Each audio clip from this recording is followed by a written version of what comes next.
वो दौड़ते हुए पुलिस के पास पहुंचे और जैसे ही इंस्पेक्टर से कुछ कहने ही वाले थे कि इंस्पेक्टर ने कहा, पकड़ के थाने ले चलो उस भिखारी को। मैडम आप घर जाइए, ये पुलिस का मामला है। मुख्तार भाई के भाई पर हमला किया है इस भिखमंगे ने, इसकी सजा इसे बराबर मिलेगी। मगर इंस्पेक्टर साहब, उसने तो मुझे बचाया है। अभी शिप्रा कुछ कहती तभी उसकी चाची सरला ने उसे बीच में टोकते हुए कहा, एक काम कर, तू भी इसके साथ थाने चली जा, जेल में तोता मैना का खेल खेलती रहना। ऐसा बोलकर सरला शिप्रा का हाथ पकड़कर जबरदस्ती वहां से ले गई। पुलिस वाले ने उस भिखारी को पकड़ लिया, वो भी चुपचाप उनके साथ थाने चला गया। इंस्पेक्टर ने जैसे ही फिर से बेल्ट उठाई, थाने का दरवाजा धड़ाम से खुला। अगर अपनी नौकरी प्यारी है तो रुक जाओ इंस्पेक्टर, तुम जानते हो तुम किसे पकड़ लाए हो। हम सबकी वर्दी उतरवाओगे तुम। चलिए आपको हॉस्पिटल ले चलते हैं, बहुत चोट लगी है आपको। जय हिंद सर। ये भिखारी, इसने मुख्तार भाई के क्या मतलब सर? ये तो उस मंदिर का। कमिश्नर ने अपना मोबाइल निकालकर इंस्पेक्टर को कुछ दिखाया।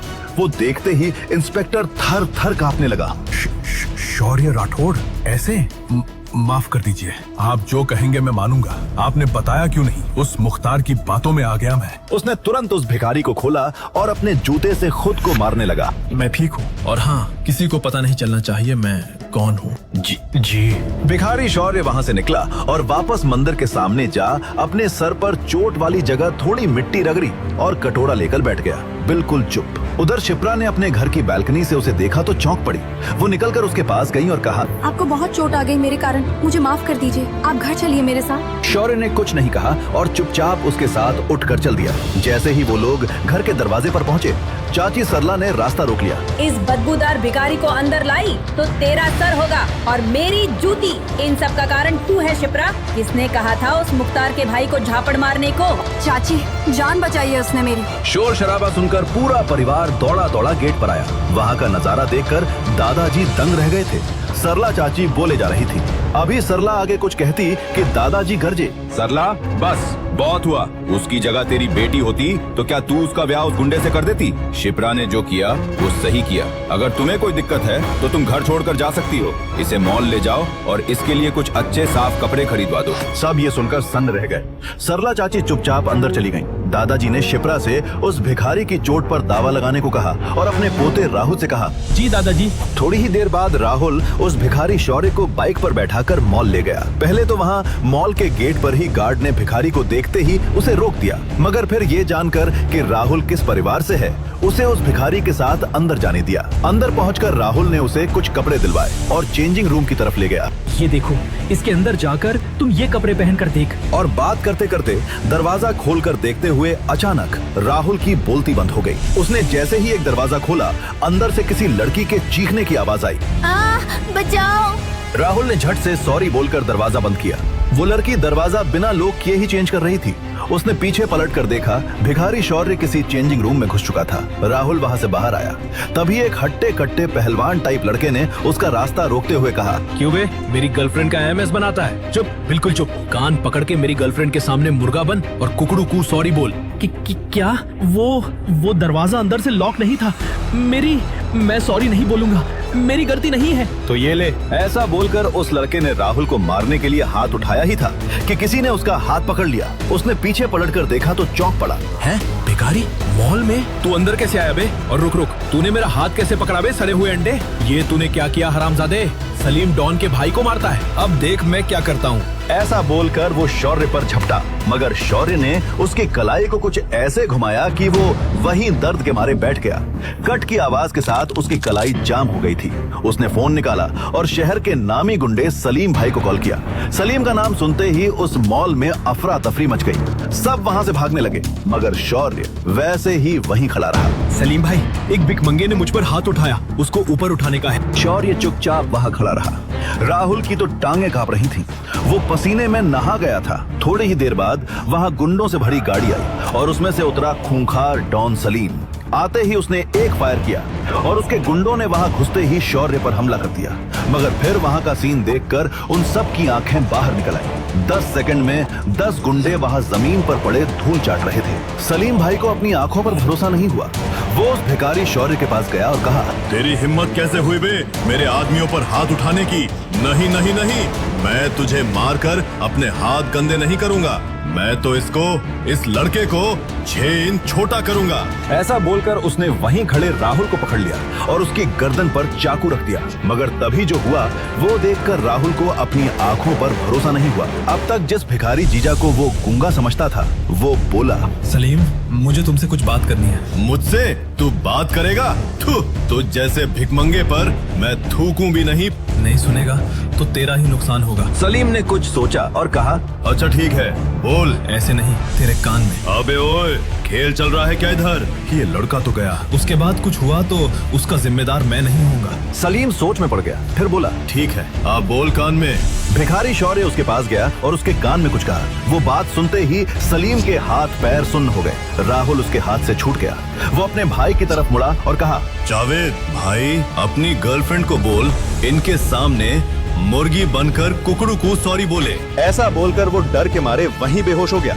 सब ये नजारा देखकर हैरान थे। वो हत्ता कट्टा लड़का जावेद, जो अब तक अपने डॉन भाई के नाम पर उछल रहा था, पसीने पसीने हो गया था। शौर्य ने राहुल का हाथ पकड़ा और वहां से निकल गया। बीच रास्ते में राहुल ने उससे पूछा, वो इतना बड़ा डॉन सलीम, क्या कहा तुमने उसके कान में कि वो घबरा गया? शौर्य उसका सवाल सुनकर भी चुप रहा और सामने की तरफ देखता रहा। राहुल ने फिर कहा, देखो अब ये सब नाटक करके कोई फायदा नहीं, मुझे पता है तुम बोल सकते हो। शौर्य ने राहुल के सवाल का जवाब दिए बिना कहा, घर में किसी को भी इस घटना के बारे में मत बताना। क्या मतलब? मैं तुमसे कुछ पूछ रहा हूँ, तुमने ये सब कैसे किया? क्या कहा तुमने उस डॉन को कि वो रोने लगा? वो सब छोड़ो, तुम्हें पता है ना सलीम भी मुख्तार का ही आदमी है। अगर तुमने घर में इस घटना के बारे में बताया तो लोग समझेंगे मुख्तार के लोग तुम्हारे परिवार के पीछे पड़े हैं और फिर तुम्हारा कहीं भी निकलना बंद भी करवा सकते हैं। नहीं, मुझे अपनी आजादी प्यारी है, मैं किसी से कुछ नहीं कहूँगा। जब वो लोग घर पहुंचे तो सबने उसे उन्हीं भिखारी वाले कपड़ों में देखा तो चौंक पड़े। दादाजी राहुल को डांटने लगे। तभी शौर्य बोला, उसकी कोई गलती नहीं है, वहाँ मॉल में मुझे घुसने ही नहीं दिया। वैसे भी मैं अच्छे कपड़े पहनूंगा तो कोई मुझे भीख नहीं देगा। भिखारी जमाई शौर्य को बोलता देखकर राहुल को छोड़कर बाकी सारे लोग हैरान रह गए। शिप्रा ने चौंक कर पूछा, तुम बोल सकते हो? तो तुम शादी के दिन गूंगे क्यों बने हुए थे? वो मुख्तार के सामने आप जैसे बड़े लोग कुछ नहीं पा रहे थे, तो मैं तो एक भिखारी हूँ। अचानक मेरे साथ जो हुआ उससे मेरा दिमाग सुन पड़ गया था। उसकी ये बात सबको सही लगी। आखिर एक भिखारी मुख्तार जैसे डॉन के सामने क्या बोल सकता था? तभी दादाजी बोले, ठीक है, सारा शहर जान चुका है शिप्रा की शादी तुम जैसे भिखारी से हुई है। हम तुम्हें मंदिर में भीख मांगने के लिए नहीं छोड़ सकते। तुम यही रहोगे, हमारे नौकरों के कुछ पुराने कपड़े होंगे, तुम वही पहन लो। ये सब सुनकर शिप्रा की माँ और चाची ने बुरा सा मुंह बना लिया। मगर पिताजी, ये भिखारी हमारे घर में। जब तक शिप्रा तलाक के लिए मान नहीं जाती, हमें ये करना ही होगा। ये नौकरों के साथ रहेगा, बाहर किसी को कुछ पता नहीं चलना चाहिए। दादाजी की बात सबको माननी ही पड़ी। वो भिखारी हस्बैंड शौर्य वही शिप्रा के घर के नौकरों के कमरे में रहने चला गया। अगली ही सुबह शिप्रा अपने फोन पर पैनिक होकर किसी से बात करते हुए निकली। नहीं अनिश, तुम ऐसा नहीं कर सकते।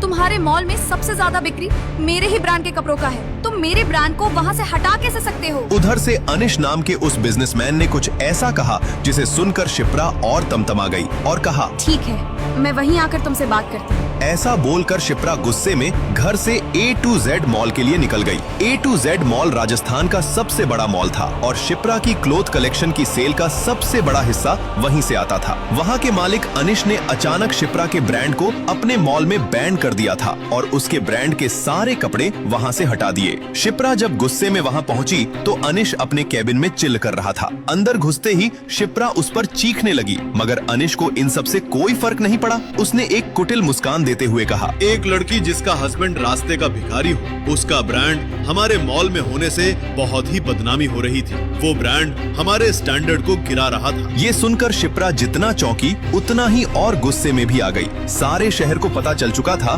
बलवंत राय की पोती की शादी एक भिखारी से करवा दी गई थी। वो गुस्से में बोली, मेरी प्राइवेट लाइफ से मेरे ब्रांड का क्या लेना देना? मेरा ब्रांड इतना पॉपुलर है, कपड़े इतने अच्छे हैं कि मार्केट में आते ही खत्म हो जाते हैं। तुम उसे ऐसे किसी बेकार के कारण से यहाँ से नहीं हटा सकते। आखिर तुम चाहते क्या हो? अनीश ने ऊपर से नीचे तक शिप्रा को गंदी नजरों से देखा और कहा, वैसे एक रास्ता है। कौन सा रास्ता? वो रास्ता मेरे बेडरूम से होकर जाता है। ये सुनते ही शिप्रा सर से पांव तक कांप उठी। वो तमतमाते हुए आगे बढ़ी और अनीश को एक जोर का झापड़ लगाया। अनीश गुस्से में आ गया मगर मुस्कुराते हुए कहा, अरे जाने मन, सिर्फ तुम्हारे ब्रांड को जरा ही नहीं बल्कि इसके बदले मैं तुम्हें पैसे भी दूंगा। ऐसा बोलकर अनीश ने अपनी जेब से 1 रुपए का सिक्का सिक्का निकाला और शिप्रा की तरफ फेंक दिया। एक भिखारी की बीवी के लिए 1 रुपया तो काफी होगा।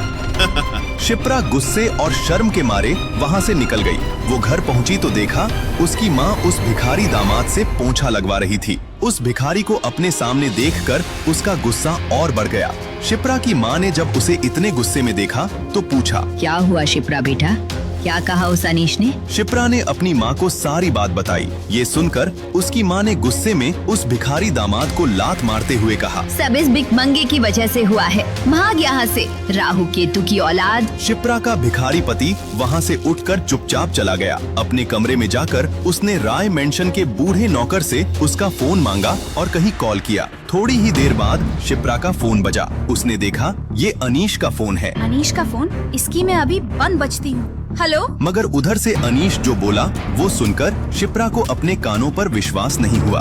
अनीश रो रहा था और बोल रहा था, शिप्रा, मुझे माफ कर दो, मैं बर्बाद हो गया, सड़क पर आ गया मैं।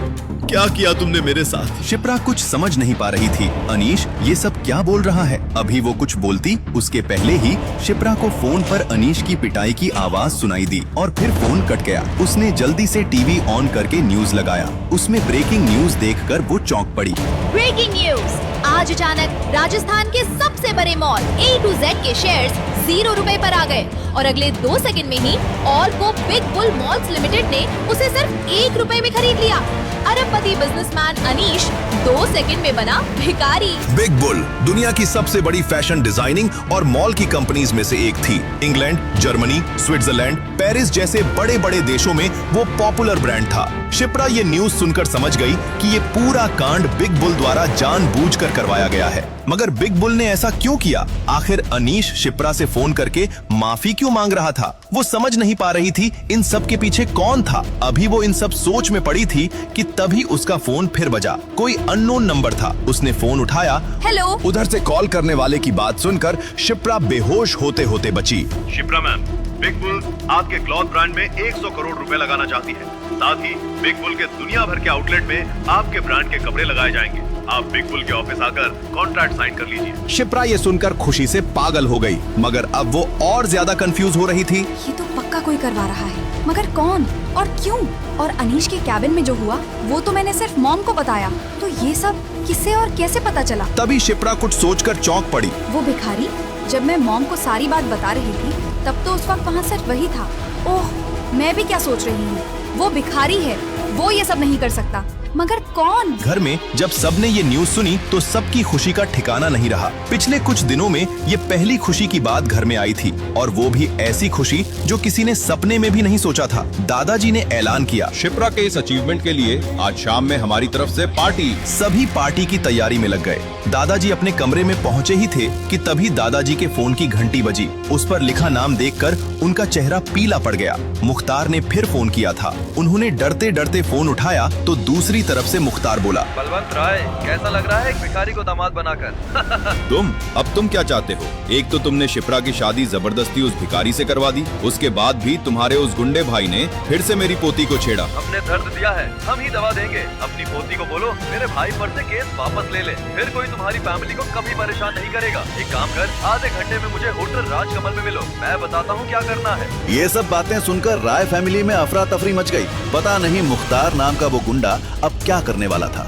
दादाजी होटल राजकमल जाने की तैयारी करने लगे। शिप्रा ने कहा, दादाजी मैं भी चलती हूँ आपके साथ। नहीं, पता नहीं वो क्या कर बैठे। सिर्फ मैं और तुम्हारे पापा जाएंगे वहाँ। अगर हमें 2 घंटे से ज्यादा लगा तो तुम पुलिस को फोन कर देना। ठीक है दादाजी। दादाजी और शिप्रा के पापा तैयार होकर बाहर निकले तो पता चला ड्राइवर छुट्टी पर है। शौर्य भी अब तक नहाकर नौकरों के कपड़े पहनकर वहाँ आ चुका था। दादाजी ने शौर्य से पूछा, तुम्हें ड्राइविंग आती है? हाँ, चलिए मैं ही आपको ले चलता हूँ। भिखारियों जैसी दाढ़ी में नौकरों के कपड़े जो कि शौर्य को ठीक भी नहीं आ रहे थे, पहनकर वो दादाजी का ड्राइवर बनकर गाड़ी को होटल राजकमल ले गया। दादाजी और शिप्रा के पापा जल्दी से अंदर चले गए और शौर्य वहीं पार्किंग में बैठा रहा। राजकमल होटल राजस्थान के सबसे बड़े होटल्स में था। वहाँ आने वाले लोगों के ड्राइवर भी महंगे कपड़े पहनते थे। वहाँ बलवंत राय के ड्राइवर को ऐसी हालत में देखकर सब उन पर हंस रहे थे। उधर जब शिप्रा के दादाजी बलवंत राय और शिप्रा के पापा अंदर पहुँचे तो मुख्तार ने उनसे कहा, मैंने गुस्से में आकर उस भिखारी से आपकी पोती की शादी करवा दी। इस बात से मेरा भाई नाराज है। अगर उससे आपकी पोती की दोबारा शादी करवा दी जाए तो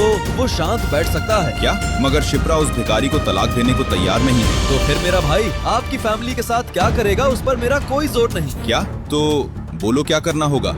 मेरी पोती और तुम्हारे गुंडे भाई के चलते हमारे पूरे परिवार की जान पर बनाई है। अगर वो भिखारी ही इस दुनिया में ना रहे तो? हाँ, ये सही है। मैं उसे अभी बुलाता हूँ। तुरंत मुख्तार का एक आदमी शौर्य को बुलाने चला गया। जब वो आदमी शौर्य को लेकर होटल के गेट पर पहुंचा तो गार्ड ने उसे रोकते हुए कहा, ए रुक, इस भिखारी को अंदर कहाँ लेकर जा रहा है? सड़क का ढाबा समझ लिया है क्या? अबे हट, ज्यादा बड़बड़ की तो 1 सेकंड के अंदर तेरी लाश यहाँ मिलेगी। शोर शराबा सुनकर 4 मुस्टंडे हट्टे कट्टे गार्ड वहाँ पहुँच गए और उस गुंडे को पकड़ लिया। तभी भिखारी शौर्य बोला, मुख्तार डॉन ने बुलाया है मुझे अंदर। मुख्तार का नाम सुनकर उन सब ने अपना हाथ नीचे कर लिया। वो डर के मारे कांपने लगे और एक तरफ हट गए। गुंडा शौर्य को लेकर अंदर गया। पूरा होटल एक भिखारी को वहाँ देखकर हैरान था। मुख्तार का आदमी शौर्य को लेकर उस कमरे में पहुंचा। वहाँ बलवंत राय और शिप्रा के पापा पहले से तैयार बैठे थे। जैसे ही भिखारी शौर्य अंदर घुसा, बलवंत राय और शिप्रा के पापा तेजी से उठे और हड़बड़ाकर कहा, अब ये भिखारी तुम्हारे हवाले, जो करना है इसके साथ करो। ऐसा बोलकर वो दोनों बाहर से दरवाजा बंद करके वहाँ से भाग गए। अंदर अब बस मुख्तार और शौर्य थे। मुख्तार ने अपनी बंदूक निकालकर शौर्य के सर पर रख दिया। भिखारी होकर अमीरों के पैसे पर ऐश करना चाहता है? चल तुझे भिखारी की लाइफ से आजादी दिलवाता हूँ। बस एक गोली और तेरे ऐश ही ऐश। और तभी शौर्य बोला। ये देखकर मुख्तार के होश उड़ गए। उसने भी सोचा था ये गुंगा है। शौर्य बोला, साहब मेरी एक अंतिम इच्छा है, वो पूरी कर दो।